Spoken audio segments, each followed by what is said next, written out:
Alright, let's get into it, shall we? The Trump administration, bless its little cotton socks, was really keen on this whole making America great again thing. And by making America great again, they apparently meant ramping up deportations to levels that would make your eyebrows climb up your forehead and have a little tea party on your hairline. We're talking record-breaking numbers here, folks. Now, we're not just talking about some abstract numbers on a spreadsheet, though those are important too. We're talking about human beings, people with lives, families, dreams, and probably a healthy fear of spiders, just like the rest of us. We're going to dive deep into the countries most affected by these deportations, the human stories behind the statistics, and the lasting impact of these policies. So if you're even remotely curious about how a country built on immigration decided to turn the welcome mat into a barbed wire fence, buckle up and hit that subscribe button. Trust me, you're going to want to stay informed on this one. Let's start with the country most heavily impacted by Trump's deportation policies, Mexico. Mexico, our friendly neighbor to the south, the land of tacos, tequila, and a shared border that somehow became synonymous with national security threats. Under the Trump administration, deportations to Mexico skyrocketed. We're talking hundreds of thousands of people here ripped away from their homes, families, and lives. Imagine this. You've built a life for yourself. You might have a job, a house, maybe even a pet iguana named Steve. And then, bam! You're told you don't belong here anymore. Shipped back to a country you might barely remember. It's enough to make you want to scream, or at least eat a very large burrito in frustration. These deportations weren't just numbers. They were stories of families torn apart, businesses disrupted, and communities left reeling. The human cost of these policies is immeasurable, a stain that won't easily wash away. Next up we have Guatemala, a country grappling with poverty, violence, and a history of U.S. intervention that would make your head spin faster than a top in a hurricane. Guatemala, a country where many people felt they had no choice but to flee, seeking safety and a better life for themselves and their children. And what did they find in the land of opportunity? Well, often, a one-way ticket back to where they came from. The Trump administration's focus on Central American countries resulted in a surge of deportations to Guatemala. We're talking about people who risked everything to escape dangerous situations, only to be sent back to face the very threats they were running from. It's like running a marathon, collapsing right before the finish line and then being told, "Nice try, champ. Now go back and run it again," but this time with more obstacles. It's cruel, it's inhumane, and it's a stain on the conscience of a nation that claims to be a beacon of hope.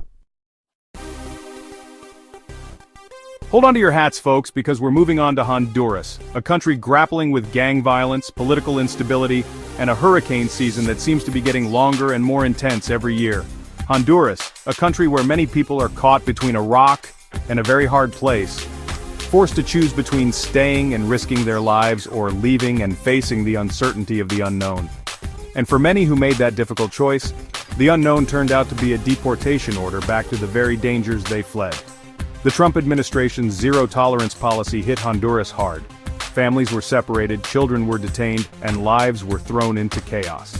It was a humanitarian crisis fueled by political expediency, a dark chapter in the ongoing saga of U.S. immigration policy. Chapter 4. El Salvador, a country bleeding its people.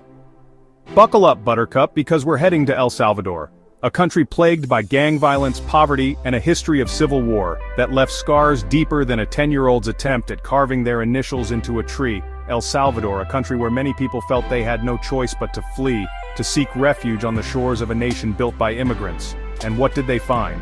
Well, often a system that seemed designed to make them feel unwelcome, unwanted, and ultimately, deportable. The Trump administration's hardline stance on immigration hit El Salvador hard. People who had built lives in the U.S., who had children born American citizens, were uprooted and sent back to a country struggling with its own demons. It was a policy that seemed to prioritize cruelty over compassion, expediency over empathy. Chapter 5. Dominican Republic, a Caribbean dream turned nightmare. Let's shift gears a bit and head to the Caribbean, specifically the Dominican Republic, a country known for its beautiful beaches, vibrant culture, and a history intertwined with the U.S. that's, well, let's just say it's complicated. The Dominican Republic, a country that sends many of its people to the U.S. seeking opportunity, a better life, and maybe a chance to escape the relentless heat. And while some found what they were looking for, others encountered a system that seemed determined to send them back. The Trump administration's increased immigration enforcement didn't spare the Dominican Republic. Even those who had been living in the U.S. for years, who had built lives and families, found themselves facing deportation, their American dreams turning into a bureaucratic nightmare. Chapter 6, Colombia, from narco-state to deportation target. Hold on to your repos, folks, because we're heading to Colombia, a country that's been through the ringer and back, from drug wars to guerrilla warfare to, you guessed it, a surge in deportations under the Trump administration. Colombia, a country known for its coffee, its emeralds, and let's be honest, its somewhat complicated history with the U.S. And under the Trump administration, that complicated history got a whole lot more complicated for many Colombians living in the U.S. The Trump administration's crackdown on immigration hit Colombia hard, with deportations increasing significantly. People who had built lives in the U.S., who were contributing to their communities, found themselves being sent back to a country still grappling with its own challenges. Chapter 7, Brazil, from Carnival to Deportation Crisis. Pack your sunscreen and your Portuguese dictionaries, folks, because we're jetting off to Brazil, the land of samba, soccer, and a rapidly growing number of people facing deportation under the Trump administration. Brazil, a country known for its vibrant culture, its stunning natural beauty, and its, shall we say, passionate approach to pretty much everything. And under the Trump administration, that passion was put to the test, as more and more Brazilians living in the U.S. found themselves facing deportation. The Trump administration's hardline stance on immigration didn't spare Brazil, with deportations increasing significantly. People who had built lives in the U.S., who considered themselves part of the American fabric, were being sent back to a country grappling with its own economic and political challenges.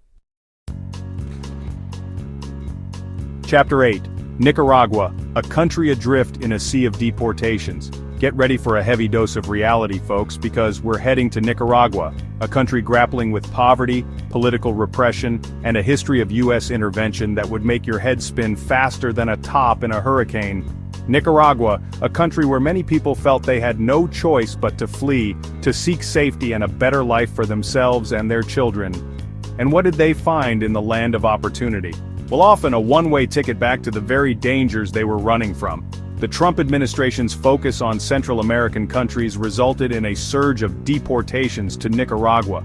We're talking about people who risked everything to escape dangerous situations only to be sent back to face the very threats they were running from.